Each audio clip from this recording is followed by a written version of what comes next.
Back with part number 2 for this video series that we're doing here at BMC. So today we're going to dive into hash rewards. I talked about it on my last video, tried to give you guys a little bit of details about it, but today we're really going to dive into what are hash rewards, what will they be used for, and how is it going to benefit you as a holder. So let's just jump right into things. So the first thing we're going to start off with is the hash utility that I want to explain. Now, I'm not going to get into every single one of these just yet because there's going to be pieces that are going to come now, and then there's going to be things that we're going to add later. So if you want, screenshot this, read this if you want. We'll post it up in the announcements with it, and you'll be able to actually see what all of these different pieces will be. But the three that I really want to focus on today are going to be hardware, energy, and swaps. So let's just jump right into that. So every one of these hash tokens is going to have a redeemable value of 1 penny per hash. There's a couple of ways that you're going to be able to earn hash. One, and the primary way, is going to be through staking. So stake your NFTs, and every single day you will accumulate more hash. I have a chart towards the end of this that's going to actually show you how much each NFT and the type that it will earn. The rewards that you earn don't ever expire, so you'll be able to save them up and bank them, or you can use them immediately. And some other things that will be coming very shortly after launch is the ability to earn hash based off of actions that you take in the platform. So let's say, for example, you buy hardware, or you paid for your hosting bill, or maybe you invited some friends and they signed up. You will be able to earn points off of that. So the first ones we're going to focus on, like I said, are hardware, energy, and swaps. Later on down the road, we're going to be adding these other points to it. But let's just talk about the first one, which is going to be hardware. And I made an example for this just to help clarify things and make it super easy to understand. So before I jump into this example, I want to be clear, none of this hardware is priced at the price on whatever the current market is. None of this hardware is hardware that I'm suggesting that you buy today. I'm not showing you guys this to show you this is the most profitable in terms of ROI miner that's out there. I just want to give you guys an example of what the mining shop will look like, what you'll be able to do, and how this whole process will work. None of this is final UI as well. We're going to make this look so much better than it's going to look here. I'm just trying to walk you guys through the example of what the experience will be like as a user. So on this side, you'll be able to see different filters. You'll be able to look for new miners that are currently online, that are currently mining, that just went on within the last 30 to 60 days. You'll be able to place orders on miners that are not yet online. However, it's a futures order, which will save you some money. However, there's some shipping time and time to actually get that from the manufacturer. There's other filters, being able to host on the jurisdiction that you choose. You can choose different countries, and you can even choose different mining partners as well. So let's say I want to move forward on this 120 terahash unit. It's $2,000. I add it to my cart, and once it's in my cart, this is a very similar process to anything you've ever done in terms of checkout. It's going to tally everything up, let me know what my final cost is. But what's different here is this connect rewards option. So just think of this as your wallet connect. If you are a holder of any hash token, you can connect your wallet. Once you connect, it's going to actually find that you have hash. And in my case, I have 120,000 hash in my wallet. So once I've connected, it pops up and it lets me know that my balance is 120,000 hash, and I can apply up to 30,000 hash on this transaction right here. So I want you guys to understand why there is a limit on how much you can apply. So as a company, our goal is we want to onboard as many people into mining through this platform. So we're going to encounter a lot of people that are just not holders of BMC.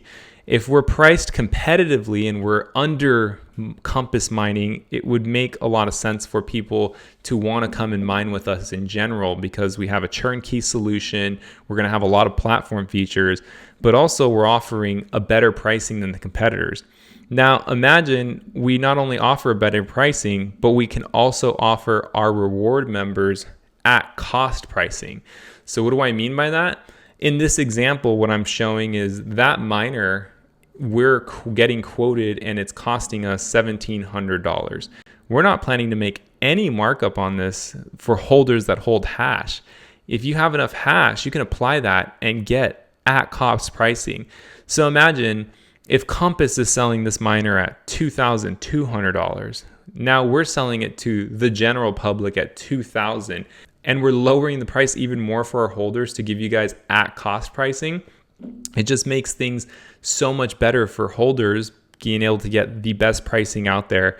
And in addition to that, it's actually an attractive way to get more people to want to mine with us, which will give us a lot of benefits down the road in terms of negotiating better energy rates, hardware pricing and things like that.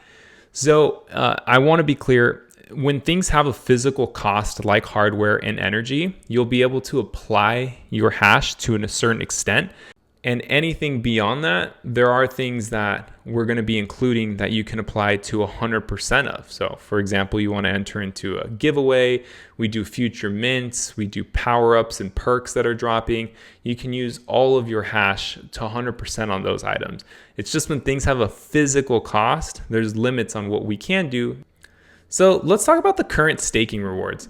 So currently, this is what the current distribution of hash rewards looks like. Every single NFT that we have by the type, broken down by the current daily rewards. And one thing that I really wanted to point out is when I looked at this chart and I put this together, this is first of all assuming that 100% of all of the assets are staked, which is not true. I think OGs are around 30% and Ultras around 70%. Hashdroids are in the same neighborhood of about 60 to 70% as well. So let's just assume that 100% are staked. This is the total amount of rewards that are going to be given out if all of that is true.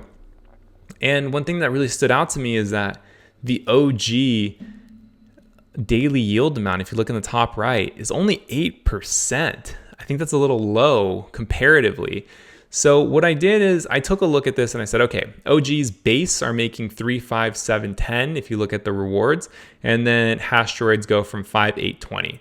So I am going to be making an update that is not taking effect just yet. It will be very clear when we announce when the change takes effect.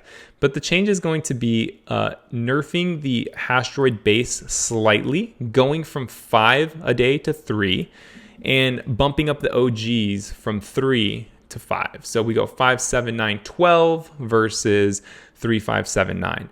A little bit of an increase there. We didn't touch anything with the Ultra collection. I felt like that was perfectly fine. And if you look in the top right here, I feel like we balanced things out a little bit better. So we are going to be making those changes. They're not taking effect immediately, but I will announce when those changes will go into effect because developers are already working on a lot of different pieces. And this is one piece that they're going to be updating.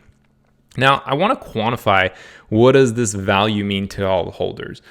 Based on the new structure that we're going to be implementing, this is how much daily hash each specific NFT type will generate, the annual hash, and it gives you a breakdown assuming that each one of those hash points are redeemable for 1 penny in the mining shop. So different NFTs will net a different amount. But in essence, if you look at it, every NFT will be benefiting from a daily, monthly, and annual amount of value that they create. So I wanted to put this chart up there so that way you guys could do the math and look at your current holdings and say, okay, I have 2 OGs, 4 Ultras, 10 Hashdroids. I'm going to be generating X on an annual basis that I can apply towards any mining hardware. I can apply it towards hosting, and I can apply it towards the different pieces of the ecosystem. So that wraps up hash and hash rewards and what that means to you as a holder. And as you can see, there's a lot of things that are geared specifically here towards helping you as an individual in terms of mining. Maybe you want to scale up your own mining operation and use this platform to do so. However, one thing I didn't touch on that I will continue to talk more about is how are hash rewards going to help the community rewards wallet. I've already been working with Chan on this. I've already been working with the other company in terms of figuring out the path on how this software can include all of these pieces. but we do have plans and intend to incorporate some of the principles that are here in the Hash Rewards platform and help bolster and benefit the community rewards. And I do believe that bringing Hash Rewards into this and incorporating that into the community rewards is going to help us scale up funding in there so we can actually start buying more and more equipment and get our reserves beefed up. I don't have all the details and I'm not ready to explain that on today's video, but I do plan on creating a video around how Hash and community rewards can actually live together and how you can actually help yourself by buying your own miner or buying a part of one and being able to also help the community at the same time. So with that being said, thank you guys for jumping into today's video and listening in. I know there's going to be questions, so please feel free to drop those questions in the Discord. Tomorrow we will be going live on Twitter Spaces, answering questions in real time as well. So if you guys have any questions and you guys want to jump onto the Twitter Space, jump on. Would love to hear from you guys. I do have another video that will be coming out next week. The plan is to actually demo the platform for you. So I am waiting for the software team to get that demo up and running for us. We're going to have our own instance to try out. And I want to show you guys all the features and functions of the platform. I've been trying to give you guys updates and incremental pieces. There's a lot of new things happening at BMC, a lot of changes, and a lot of things that are helping us move forward in a positive direction. So I feel like giving you guys this info and little snippets at a time and each week is really kind of help get everybody up to speed and understand. So I hope you guys like this new format on how we're doing things. We're back in the groove of weekly AMAs. I want to be in the groove of updating you guys on a weekly basis. So I hope you guys enjoy everything, and I look forward to seeing you guys on the Twitter Space tomorrow at 6 p.m. See you guys.